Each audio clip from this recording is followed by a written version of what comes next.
नमस्कार साथियों, कैसे हैं आप सब लोग। और आप सबका मेरे सेशन में बहुत बहुत स्वागत है। क्या राहुल गांधी चाइना के इशारे पर काम कर रहे हैं? क्योंकि राहुल गांधी ने जिस तरीके से द ग्रेट निकोबार प्रोजेक्ट पर क्वेश्चन मार्क लगाया है, सरकार की तरफ से राहुल गांधी को चाइना का एजेंट बताया जा रहा है। आप मेरे पीछे जो इमेज देख रहे हैं, इसमें एक तरफ आपको राहुल गांधी नजर आ रहे हैं, शैडो में चाइना का कोई आदमी राहुल गांधी को खींच रहा, और Rahul Gandhi the great Nicobar project को खींच रहे हैं। अब क्वेश्चन ये उठता है कि राहुल गांधी दरअसल द ग्रेट निकोबार प्रोजेक्ट के खिलाफ क्यों बोल रहे हैं, और ये द ग्रेट निकोबार प्रोजेक्ट है क्या? क्या ये वाकई में भारत का डेवलपमेंटल प्रोजेक्ट है, या ये भारत सरकार का एक बहुत फेलियर है, बहुत बड़ी गलती है सरकार की? क्या गवर्नमेंट वाकई में द ग्रेट निकोबार प्रोजेक्ट के नाम पर पूरे निकोबार का इकोसिस्टम, उसका एनवायरनमेंट जो है उसको खत्म कर देना चाहती है, उसको डिस्ट्रक्ट कर देना चाहती है? तो चलिए फिर एक एक करके इन सारी चीजों पर हम लोग चर्चा करते हैं। The great Nicobar project government of India का अब तक का सबसे एम्बिशियस प्रोजेक्ट अगर मैं इसको कहूं तो ये कहीं से भी गलत नहीं होगा। लगभग मान के चलिए 1 लाख करोड़ का ये प्रोजेक्ट है द ग्रेट निकोबार प्रोजेक्ट, जिसमें ओवरऑल द ग्रेट निकोबार के डेवलपमेंट की बात है, उसके इकोनॉमिकल, उसके इंफ्रास्ट्रक्चरल डेवलपमेंट, इन सब पर ध्यान दिया जाएगा with the help of the great Nicobar project. अब इस प्रोजेक्ट को लेकर के राहुल गांधी जो है वो सामने आते हैं, और राहुल गांधी ने अब इस पर क्वेश्चन मार्क लगाना शुरू कर दिया कि भाई ये कोई डेवलपमेंटल प्रोजेक्ट नहीं है। दरअसल सरकार डेवलपमेंट के नाम पर सरकार ने एक प्रोजेक्ट बनाया, उसको डेवलपमेंट का चोला ओढ़ाया, और डेवलपमेंट के नाम पर सरकार दरअसल अपने मनपसंदीदा दोस्त, अपने फेवरेट फ्रेंड अदानी को यह प्रोजेक्ट देना चाहती है, और अदानी इस प्रोजेक्ट से खूब कमाएंगे। लेकिन जो लोकल्स हैं निकोबार में, जो वहां के ट्राइब्स हैं, जो वहां के लोकल लोग हैं, जो वहां का लोकल हेरिटेज है, जो वहां का लोकल नेचर है, उसके साथ सरकार खिलवाड़ कर रही है। और सरकार एक प्रोजेक्ट के नाम पर पूरे एनवायरनमेंट को, पूरे इकोसिस्टम को, पूरे इकोलॉजी को बर्बाद कर देना चाहती है। और सरकार के इस प्रोजेक्ट का विरोध खुद निकोबार में लोग कर रहे हैं, ऐसा राहुल गांधी का कहना है। बट ऑब्वियस सी बात है, जब भी कोई प्रोजेक्ट चलता है, डेवलपमेंटल प्रोजेक्ट कहीं पर भी शुरू होगा, तो जो लोकल्स होंगे वो कभी उसको वेलकम नहीं करेंगे, कोई ना कोई कहीं ना कहीं से तो प्रोटेस्ट करेगा ही करेगा। राहुल गांधी ने इसको साफ साफ कह दिया कि द ग्रेट निकोबार जो प्रोजेक्ट है ये टोटली पूरी तरीके से गवर्नमेंट का फेलियर है, गवर्नमेंट की बहुत बड़ी गलती है, ये अब मैसिव डिस्ट्रक्शन होने जा रहा है इस प्रोजेक्ट से, it's not a developmental project. तो अब ये पूछा जा रहा है कि भाई राहुल गांधी को आखिरकार में इससे परेशानी क्या है, जब हम इतने बड़े एरिया का डेवलपमेंट करने जा रहे हैं? क्योंकि इससे परेशानी तो सिर्फ चाइना को हो सकती है, क्योंकि ये एक हमारा स्ट्रैटेजिक मूव है टुवर्ड्स चाइना। तो राहुल गांधी ने जब क्वेश्चन उठाना शुरू किया कि this project is one of the biggest scam, one of the biggest scam, one of the gravest scam with the against your natural and your tribal heritage, ये बहुत बड़ा स्कैम सरकार कर रही है वहां के नेचर के साथ, वहां के ट्राइबल्स हेरिटेज के साथ।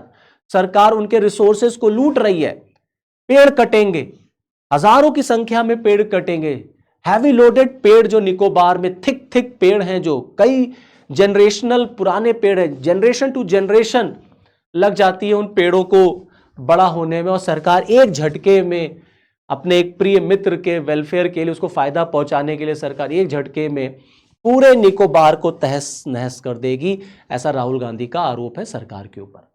अब सरकार कह रही है दरअसल राहुल गांधी को यह पसंद नहीं आ रहा कि भारत सरकार चाइना के अगेंस्ट अपने आप को प्रिपेयर कर रही। तो पूरी कहानी को आप समझिए, जानने की कोशिश करिए द ग्रेट निकोबार प्रोजेक्ट है क्या, और तब खुद तय करिए कि क्या ये निकोबार प्रोजेक्ट वाकई में एक डेवलपमेंटल प्रोजेक्ट है और it's a failure of the government of India. देखिए, मैंने आपसे फिर बताया, कोई भी डेवलपमेंटल प्रोजेक्ट आप शुरू करेंगे, भाई भारत में बुलेट ट्रेन लाने की बात हुई कि बुलेट ट्रेन आएगी, मुंबई से अहमदाबाद चलेगी, कितना लोगों ने विरोध किया उसका, क्योंकि जब बुलेट ट्रेन आएगी तो ऑब्वियस सी बात है आपको पेड़ वगैरह काटने ही पड़ेंगे। हाँ, ये अलग बात है कि हमको बैलेंस मेंटेन जरूर करना चाहिए। डेवलपमेंट जो है वो कभी एनवायरनमेंट की कॉस्ट पे नहीं होना चाहिए, और एक बैलेंस मेंटेन होना चाहिए, सस्टेनेबल डेवलपमेंट होना चाहिए। आपने 1000 पेड़ काटे हैं तो 10,000 पेड़ लगाइए, जस्ट डबल लगाइए, ट्रिपल लगाइए, जिससे जो इको बैलेंस है हमारा, जो हमारी डायवर्सिटी है, जो हमारा इन्वायरमेंट है, इकोसिस्टम है, वो डिस्टर्ब नहीं होना चाहिए। और जो यहाँ के लोकल्स हैं, ट्राइब्स, जिनका अपना एक कल्चर है, उसे हमें प्रोटेक्ट करना पड़ेगा, उनको हमें प्रॉपर कंपेंसेशन देना पड़ेगा, उनके साथ चीटिंग नहीं होनी चाहिए, जैसा राहुल गांधी का कहना है कि they are being robbed by the government of India in the name of development. तो अगर आप ग्रेट निकोबार प्रोजेक्ट को आप समझेंगे तो देखिए, नाम से ही आइडिया आपको लग रहा होगा कि ये निकोबार के डेवलपमेंट के लिए है। तो जरा आप लोकेशन देख लीजिए कि ये ग्रेट निकोबार या ये निकोबार पड़ता कहां है। ये है ना आपका, this is your Andaman Nicobar, ये पूरा। अब मैं आपको पूरा दिखा रहा हूं, देखिए ये आपका जो एरिया है आपका एक मिनट, ये आपका देखिए, ये आपका अंडमान निकोबार हो गया, ये आपका स्ट्रेट ऑफ मलक्का है। अंडमान निकोबार की स्ट्रैटेजिकल लोकेशन है भारत के लिए, इसको आप समझिए कि अंडमान निकोबार का इंडिया के लिए स्ट्रैटेजिकल लोकेशन क्या है, that this is very near to strait of Malacca. Strait of Malacca के बहुत नजदीक है हमारा अंडमान निकोबार, और खास तौर से ये जो निकोबार वाला रीजन है, खास तौर से निकोबार वाला। अब आप अगर देखेंगे तो ये निकोबार जो है और स्ट्रेट ऑफ मलक्का, जानते हैं ये 150 किलोमीटर की दूरी पर है, हार्डली 150 किलोमीटर का डिस्टेंस है आपके निकोबार से स्ट्रेट ऑफ मलक्का। और ये जो स्ट्रेट ऑफ मलक्का है, ये ट्रेड के लिए बड़ा इंपॉर्टेंट चोक पॉइंट है। जैसे स्ट्रेट ऑफ हार्मूज है, वैसे स्ट्रेट ऑफ मलक्का। वर्ल्ड का, पूरी दुनिया का अगर आप देखेंगे तो 50 to 60% ट्रेड यहीं से कवर होता है, और चाइना का तो 90% ट्रेड यहीं से जाता है। जितना भी चाइना का ऑयल गल्फ से आ रहा होता है, या जितना भी चाइना का, या ये आप समझ लीजिए जो भी आपका ये ईस्टर्न साइड का, जो ईस्टर्न कंट्रीज हैं, जापान है, आसियान कंट्रीज हैं, इनका जो भी लिंकअप है वेस्ट से, वो आप देखिए स्ट्रेट ऑफ मलक्का से ही होते हुए जाता है। ये यहां से ऐसे आएगा, स्ट्रेट ऑफ मलक्का होते हुए ऐसे जापान, चाइना, और फिर इधर की तरफ निकलेगा। तो स्ट्रेट ऑफ मलक्का जो है ट्रेड का एक बड़ा इंपॉर्टेंट चोक पॉइंट है, और ये अंडमान निकोबार के बहुत नजदीक है। तो भारत के लिए इकोनॉमिकल जो एक लोकेशन है, जो एक इकोनॉमिकल इंपॉर्टेंस है इस पूरे रीजन की, दैट इज वेरी इंपॉर्टेंट। इसीलिए सरकार इस पूरे रीजन को इकोनॉमिकली डेवलप करना चाहती है, क्योंकि हमें 2047 तक डेवलप्ड कंट्री बनना है। इसीलिए गवर्नमेंट ऑफ इंडिया इतना ह्यूज इन्वेस्टमेंट इस प्रोजेक्ट के नाम पर आपको करती हुई नजर आएगी। अब आप देखिए, जो मैं आपको बता रहा था कि ये जो निकोबार, यही है, देखिए ये जो आप ग्रेट निकोबार वाला रीजन देख रहे हैं ना, ये पूरा हो गया अंडमान, ये है आपका निकोबार। तो अंडमान निकोबार दो एरियाज हैं जिसमें छोटे छोटे आइलैंड्स हैं। जैसे आपका ये देखिए कार निकोबार है, आपका तमाम अलग अलग एरियाज हैं। ये आपका रीजन जो है ग्रेट निकोबार, इसी के यहां पर पिन पे आप चले जाएंगे तो इंदिरा पॉइंट है आपका। Now this is very close to, very near to strait of Malacca, और सरकार स्ट्रेट ऑफ मलक्का की इंपॉर्टेंस को जानती है। इसी वजह से सरकार स्ट्रेट ऑफ मलक्का के ऊपर इंडिया के डोमिनेंस को बढ़ाना चाहती है कि कैसे भारत स्ट्रेट ऑफ मलक्का में एक इंपॉर्टेंट प्लेयर बन के सामने आए। लेकिन इसके लिए हमें अपने आप को यहां पर प्रेजेंट करना होगा। इसी वजह से सरकार इतना ज्यादा ह्यूज इन्वेस्टमेंट इस पूरे रीजन में कर रही है इकोनॉमिकली, अगर हम इसकी इंपॉर्टेंस देखें। दूसरा देखिए, ये इंडिया है, इधर वाला रीजन मान लीजिए आप ईस्टर्न है, ईस्टर्न साइड हो गया, ये आपका सब वेस्ट हो गया। मैंने अभी आपको क्या बताया, जब वेस्ट से कार्गो चलता है, जैसे मान लीजिए फॉर एग्जांपल कोई कार्गो स्ट्रेट ऑफ हार्मूज से आया, या मान लेते रेड सी से आया, ठीक है, इधर से आया रेड सी से। ये स्ट्रेट ऑफ हार्मूज से, रेड सी से जब कोई कार्गो आएगा तो ये यहां से ऐसे आते हुए आप देखें कैसे जाता है, ये यहां से ऐसे आएगा इस तरीके से 6 डिग्री चैनल होते हुए स्ट्रेट ऑफ मलक्का जाता है। ये है आपका 6 डिग्री चैनल, ये देखिए ये 6 डिग्री, ये श्रीलंका है आपका, ये 6 डिग्री चैनल हो गया। ये यहीं से फिर ऐसे 6 डिग्री होते हुए स्ट्रेट ऑफ मलक्का में इंटर कर जाता है। फिर वहां से ये पूरा जापान, वियतनाम, फिलीपींस, चाइना के लिए सारे शिप्स या कार्गोज जाते हैं। तो इसी वजह से स्ट्रेट ऑफ मलक्का जो है ये बड़ा इंपॉर्टेंट चोक पॉइंट है। और चाइना की प्रेजेंस इस पूरे रीजन में बहुत स्ट्रांग है। इकोनॉमिकली मैंने आपको बता दिया, अब स्ट्रैटेजिकली देख लीजिए कि क्या इंपॉर्टेंस रखता है ये प्रोजेक्ट हमारे लिए।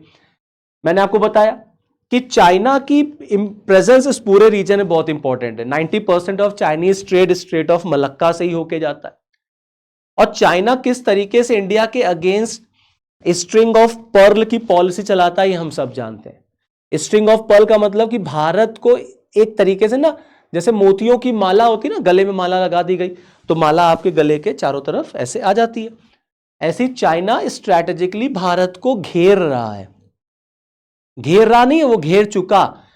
तो आपके नेबरिंग कंट्रीज में आपको चाइना की प्रेजेंस दिखेगी। देखिए पाकिस्तान के साथ चाइना के रिलेशंस अच्छे हैं ही हैं, नेपाल में है, वो बांग्लादेश में है, म्यांमार में है, श्रीलंका में है, समझ रहे हैं, आसियान कंट्रीज में है। और प्लस आपके इधर इंडोनेशिया, आपके ये इंडियन ओशन में सेशल्स वगैरह में चाइना की प्रेजेंस है, मालदीव में चाइना की प्रेजेंस है, गल्फ रीजन में चाइना की प्रेजेंस है, अफ्रीका रीजन में चाइना की प्रेजेंस है।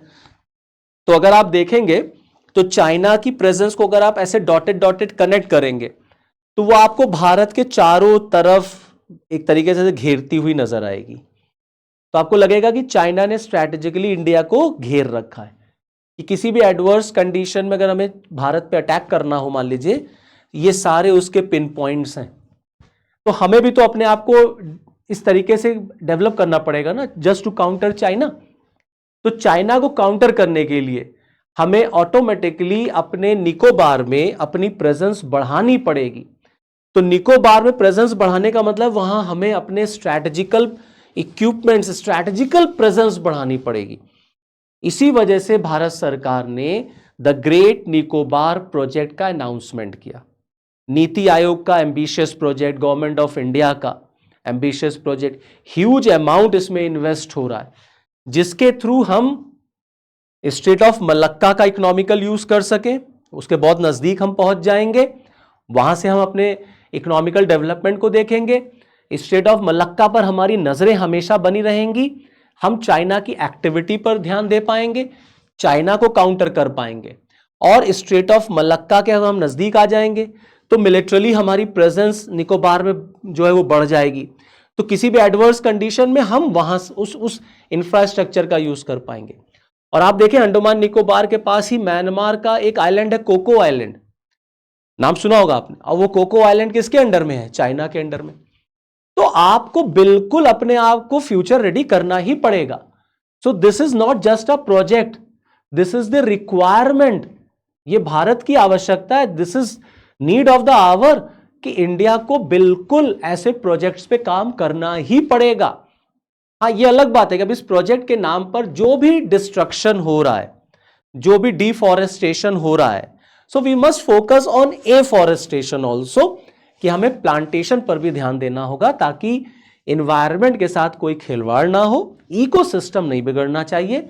और जो लोकल्स हैं उन्हें हमें कॉन्फिडेंस में लेना पड़ेगा ताकि हम इस प्रोजेक्ट को सक्सेसफुली इंप्लीमेंट कर सकें। अब ये प्रोजेक्ट में होगा क्या? अब आप देखें ये प्रोजेक्ट इतना बड़ा है, इस प्रोजेक्ट में 4 काम होने हैं।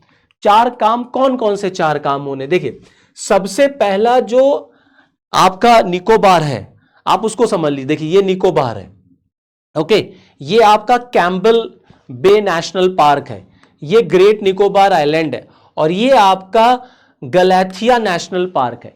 ये जो 4 मेजर प्रोजेक्ट्स हैं, इस 4 मेजर प्रोजेक्ट्स में क्या क्या काम है? सबसे पहला कि गलैथिया में हमको ट्रांसशिपमेंट हार्बर बनाना है। गलैथिया बे इंटरनेशनल ट्रांसशिपमेंट हार्बर टर्मिनल बना, ताकि बड़े बड़े कार्गोज, बड़े बड़े जहाज जो है वो यहां पर आ सकें, समझ रहे हैं, और हम अपने इकोनॉमिकल डेवलपमेंट को यहां से बढ़ा सकें। Number 1। Second, great Nicobar international airport हमें डेवलप करना है 8.45 स्क्वायर किलोमीटर पर। और ये जो एयरपोर्ट होगा ये डुअल पर्पस के लिए होगा, 1 for civilian and 2 for military, दोनों के लिए हम इसका इस्तेमाल कर पाएंगे। एंड थर्ड, तीसरा क्या काम है? That is the gas and solar based power plant. तो गैस और सोलर बेस्ड पावर प्लांट देखिए यहां पर बनेगा 0.39 स्क्वायर किलोमीटर पर। और एक इंटीग्रेटेड टाउनशिप भी डेवलप होगी यहां पर। इंटीग्रेटेड टाउनशिप जिसमें रेसिडेंशियल एरिया होगा, कमर्शियल एरिया होगा, लॉजिस्टिक होगा और डिफेंस इंफ्रास्ट्रक्चर होगा। इतना काम सरकार को करना है इस पूरे ग्रेट निकोबार के डेवलपमेंट के लिए, जिससे हम अपनी इकोनॉमी को बूस्ट अप कर सके और चाइना को हम काउंटर कर सके। तो हमारा मेन जो ये वेपन है, जो सीक्रेट वेपन है हमारा, the great Nicobar, the secret weapon, the secret sea weapon कहिए बल्कि इसको, the secret sea weapon of India.